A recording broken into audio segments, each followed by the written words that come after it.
Good morning. Where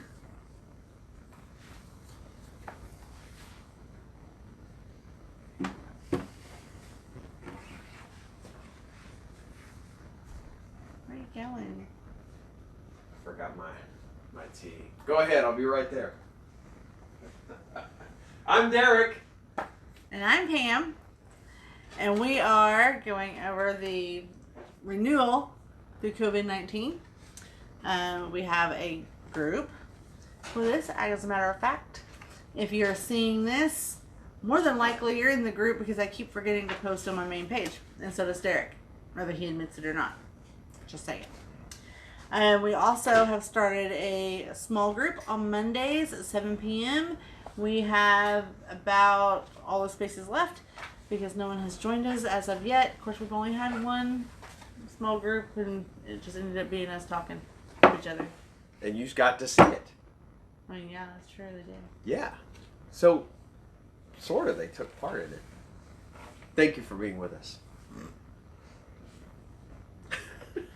So anyways, the small group is more of a back and forth versus just listening to us talk. Yes. Yes. Let's just dive right in, shall we? We shall. Okay. All right.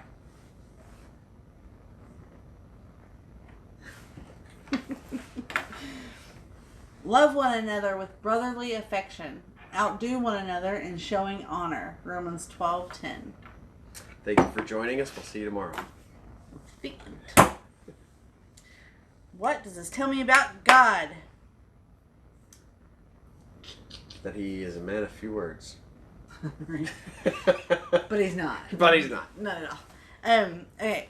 What I was saying earlier when we were discussing this is that it kind of shows that he wants us to strive to consistently show genuine love and honor even more than the day before.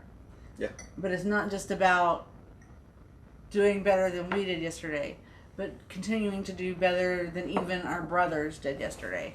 To continue to constantly try to outdo each other, not just by acts so that we're checking a box saying, yeah, I did that, but being genuine. And I think we learned a little bit about being genuine yesterday. Yeah. What that meant. It's hard. It's hard. It's hard. This story just popped in my head. There's a guy, I won't say his name because I didn't talk to him about talking about the story. So there's a guy. I know a guy. There's a guy that does a thing. See, at the church, and we were hanging out there one day, and I was pretty tired, and it was late, and we were working on something, and he asked me if I wanted some coffee. Yeah, sure. I mean, yes, I'm a coffee drinker. So I followed him and took him to his office and ground some coffee and prepared it and waited and went through this whole process. It was about a 15-minute process just to make this cup of coffee. It was amazing. So he hands me the coffee, and I'm just kind of standing there waiting for his. And I'm like, "Are you not have any?" He's like, "No, I just wanted to make that for you." And it was just kind of a humbling moment. Yeah, so I think that really illustrates what that is. Yeah. Yeah. I think it would have made me uncomfortable. I wouldn't have known what to do with that. I was uncomfortable. Yeah. But because it's not a normal thing. I mean, that's right. just not how people are. Yeah. But at the same time, I don't want to make him uncomfortable. Right, and like going, I'm not drinking this unless you drink right. Wait, what's in this? No. So I guess it's kind of, that would be the next question. What would this tell me about myself? That's just not a normal thing. We don't normally do that. And so we can kind of become uncomfortable in that situation when someone is showing real honor that you don't deserve. Yeah.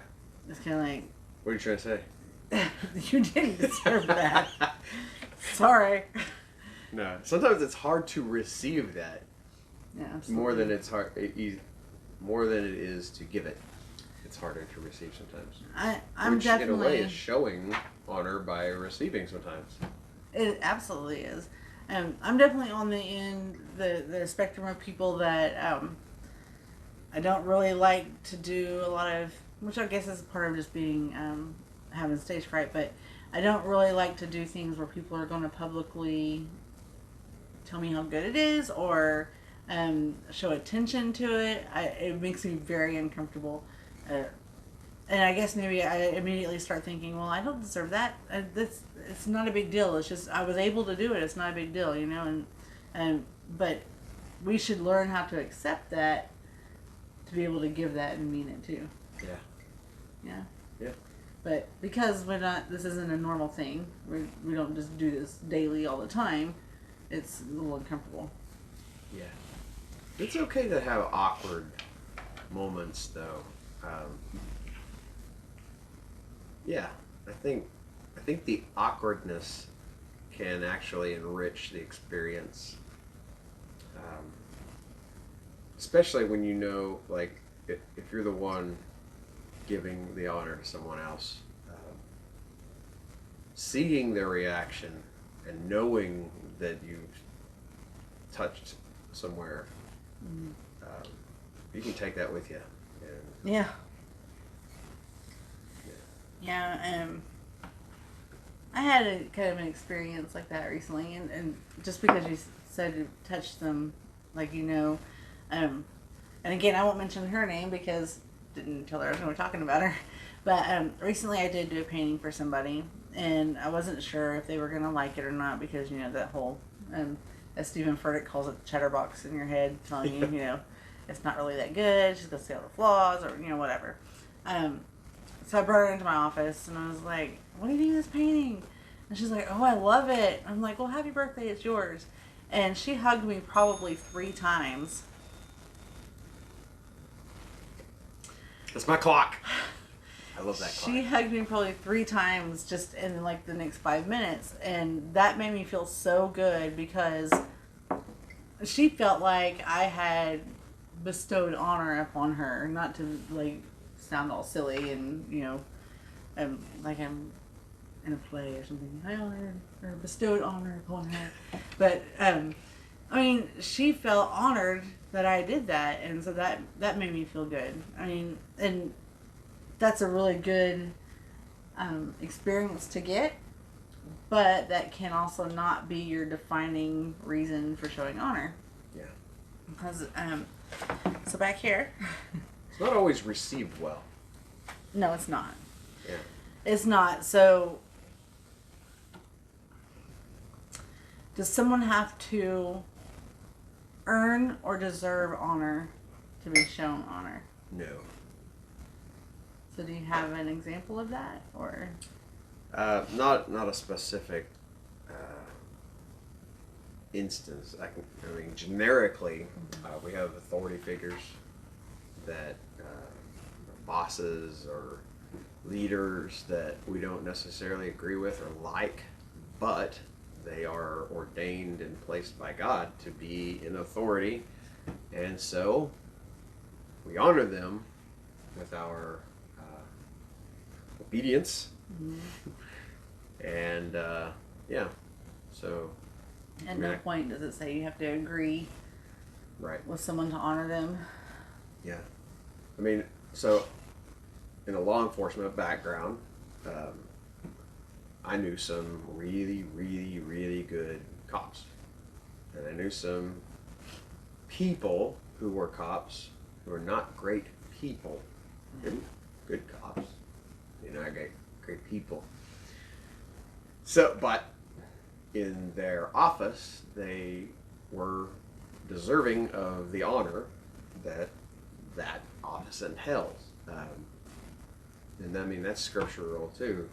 It says to honor them because they are ordained by God to keep you in line, so to speak. So be in that place. So, yeah. So I like to read through the points to ponder, just because they do bring up some good points to ponder. Just saying. And you know, we'll always kind of read through them before we like right before we do a video, because we don't read ahead. We just kind of read through. What are you gonna say? What are you thinking? What are you thinking? And we kind of like, and then we kind of throw it together. And sometimes we don't ever say any of the things we talked about saying when we get the video. Maybe we'll video do an that whole outtake. process. Like, yeah. But so it's saying, those whom we love should also be those upon whom we bestow the most honor. There's two parts to that, I would say, and obviously the one is if you love somebody, you should bestow honor upon them. Like, you should really treat them with honor. Strive to do that at all times. I know it's not possible sometimes, like when I'm chewing, but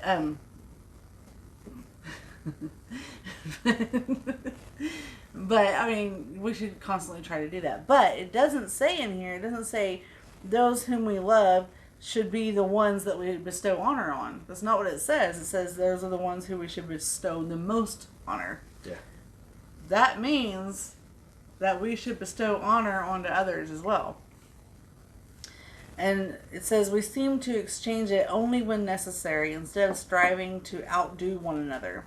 Why go above and beyond for someone when they didn't do the same for me? No thanks. That is tough for a lot of people. And I think the reason why is because there's that fine line that you can tip over where you're being taken advantage of. Yeah. Or you're being too aggressive and not following God's laws or God's instruction, God's direction, right? So there's that line that you can show somebody honor without allowing them to continually abuse you. Yeah. You don't have to be abused. God doesn't want you to be abused. So how do you show somebody honor? Like, let's just be literal. What if there's an abusive relationship? How do you show that person honor without continuing to allow yourself to be abused? Do you know the answer to that? Well, I mean, you get out of the relationship first. Absolutely. Seek help and protection first. But then, I mean, that's not to say cover up and lie for them or anything like that, but still pray for them. Absolutely. That's difficult, but it will heal you. Praying for that person will heal you. And if down the road they have made changes and they have, because God can do anything, God can change an evil person or a person who has allowed themselves to be consumed with evil. God can take that from them if they ask, right? So say down the road, this person who was an abuser to you for whatever reason, they have changed, right? So they come to you and they say, I've changed, I want a relationship with you, all these things. Am I saying, well, they've changed because God changed them, now you have to have a relationship with them? Absolutely not. Absolutely not. Because every abuser says they've changed. Right.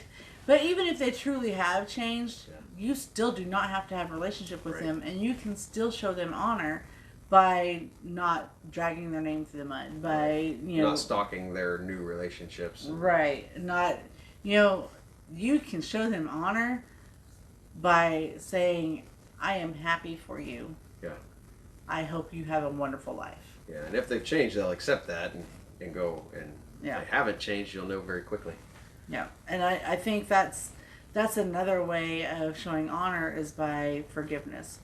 And a lot of people say forgive and forget, and I know the forget part's really hard. You're not ever going to literally forget what they did, unless, of course, they beat you until you had amnesia. But hopefully that's not happening.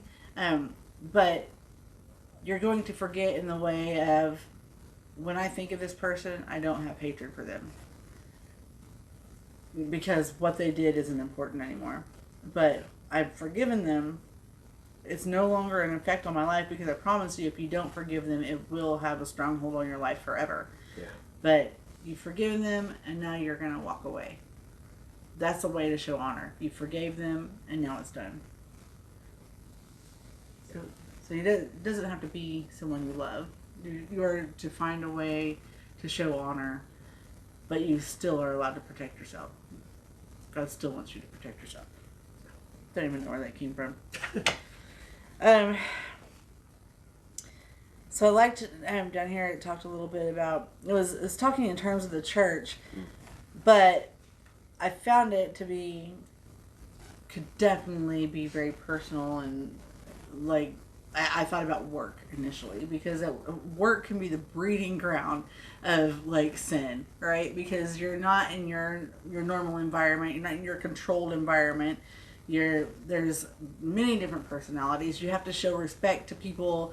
There's like this line of speaking your mind and like I don't know causing a what is it called? Well, like the environment, like I don't know, where you can get in trouble. You know what I'm saying? Hostile work environment. That'd be the one. So there's like all these things, right? This breeding ground at work for all these horrible things. So when I was reading this, and I knew it was talking about the church, which the church is the people, obviously, but it can go out to everywhere. It says. A church that begins to love one another and outdo one another in showing honor will experience radical transformation from the inside out. Gossip would cease to exist, conflict would become an avenue to restoration, and trust would begin to run through our relationships like blood runs through our veins. I thought that was just amazing. And I know that it seems like a fantasy because it's the reality is that no matter how much you do and how much you follow this to the T, there's going to be people out there that's not going to. And so to make this all come together, everybody would have to do it, right? Well, yes and no. If you're taking it that way where the whole world's a beautiful place and everybody in it's wonderful and love, yeah, it would take everybody to do that. But is that the important part? No, the important part is that you're doing that because then your life, your world is filled with love. Yeah. You have honor. You're surrounded by honor. If you're constantly giving out honor, even to those people that don't deserve it, you are surrounding yourself with that. Yeah. Yes. Preach. Not preach. We're 3 for 3. Woo! Woo! All right. Moving on. Go ahead. Moving on. Prayer to pray. Oh, we are? That's my part. Okay. Would you make a commitment to implement this verse into your day today? Yeah. So, yeah, that reminds me of a thought that I had earlier. I almost had a thought. Yeah, it's a... I'll tell you that story later. Anyway.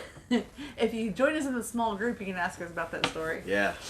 I almost had a thought. Love you, Sarah. So, showing honor on people who don't deserve it necessarily is one thing. Showing honor or doing good to someone who you know for a fact cannot repay you. That's a whole nother level. Whole nother level. I mean, that's what Jesus did. He bestowed honor upon us. He gave us a gift that we can never repay.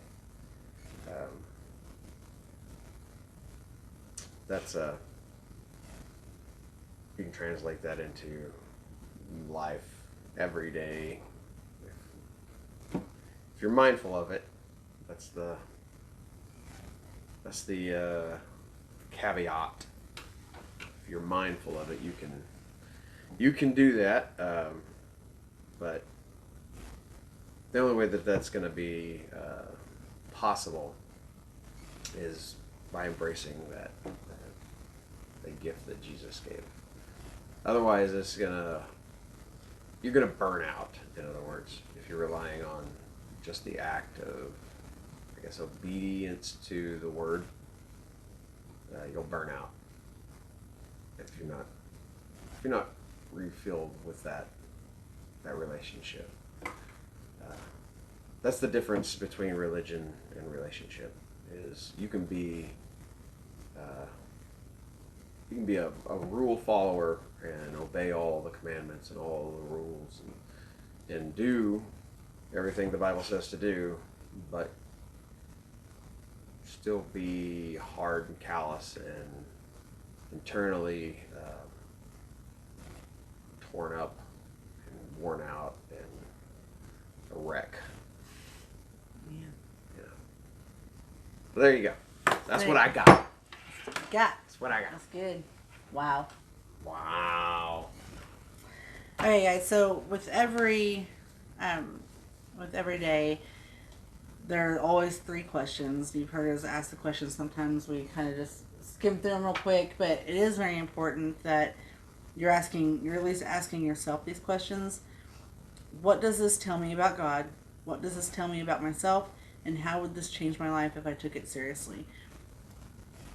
You can respond in the comments. That would be great. You could talk to us more about that in the small group. But most of all, I want you to talk to God about that. Really study that. Because it really is about you and God. It's not going to be about us.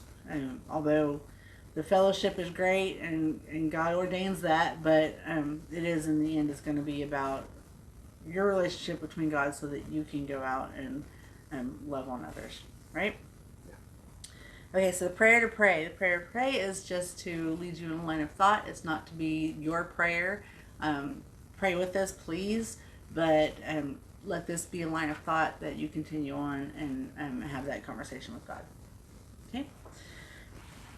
Father, thank you for this verse today. Love and honor can sound so ordinary, but that's what you have done for us. This is the message of the gospel. Help me from the inside out to love those like they're my family. Help me to see ways I can honor others, not just to get honor in return, but because it is what you have asked me to do. In Jesus' name, amen. All right. God, thank you again for the time that you've given us, this day, this hour. Thank you for giving us good things, giving us your love, your knowledge, your protection. Thank you for everything that we take for granted every day. The rain, the sun, the air we breathe, just waking up in the morning. Thank you for just being good, and help us to take those things to heart and bring that goodness to someone else today. We ask these things in Jesus' name. Amen. We'll see you guys tomorrow as we continue our journey through